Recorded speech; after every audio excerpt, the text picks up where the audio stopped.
Tipper lorry ബൈക്കിലിടിച്ച് 2 വിദ്യാർത്ഥികൾക്ക് ദാരുണാന്ത്യം. മാവേലിക്കര പെരിങ്ങിലിപ്പുറം കാട്ടുത്തറയിൽ മധു, സവിത ദമ്പതികളുടെ മകൻ 18 വയസ്സുള്ള മാനവ്, രതീഷ്, സൗമ്യ ദമ്പതികളുടെ മകൻ 16 വയസ്സുള്ള ആദിത്യനുമാണ് മരിച്ചത്. മാവേലിക്കര മിച്ചൽ ജംഗ്ഷനിൽ ഇന്ന് രാവിലെയായിരുന്നു അപകടം.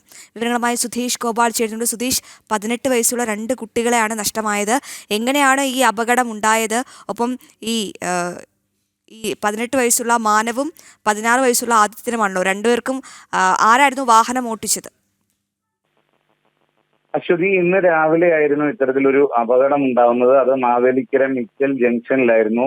ഈ 2 പേരും അവരുടെ സുഹൃത്തുക്കളും എല്ലാം ചേർന്ന് ടർഫിൽ ഫുട്ബോൾ കളിച്ച ശേഷം മറ്റൊരു സുഹൃത്തിനെ, മാവേലിക്കരയിൽ തന്നെയുള്ള ഓലകെട്ടിയിലുള്ള ഒരു സുഹൃത്തിനെ അവിടെ വീട്ടിലാക്കിയ ശേഷം മടങ്ങി വരുമ്പോഴാണ് മിച്ചൽ ജംഗ്ഷനിൽ വെച്ച് ഇങ്ങനെ ഒരു അപകടം ഉണ്ടാവുന്നത്. ടിപ്പർ ലോറിയുമായി കൂട്ടിയിടിച്ചാണ് അപകടം ഉണ്ടായത്. ഈ അപകടത്തെ തുടർന്ന് മാനവ് സംഭവ സ്ഥലത്ത് തന്നെയും ആദിത്യൻ പരുമലയിലെ സ്വകാര്യ ആശുപത്രിയിൽ വെച്ചുമാണ് മരണപ്പെടുന്നത്. ഈ അപകടം നടക്കുന്നത് ഇവർ ഒരു വളവ് തിരിയുന്ന ഭാഗത്ത് വെച്ചാണ്, മിച്ചൽ ജംഗ്ഷനിലെ ആ ഒരു വളവിന്റെ ഭാഗത്ത് വെച്ചാണ് അപകടം ഉണ്ടാവുന്നത്.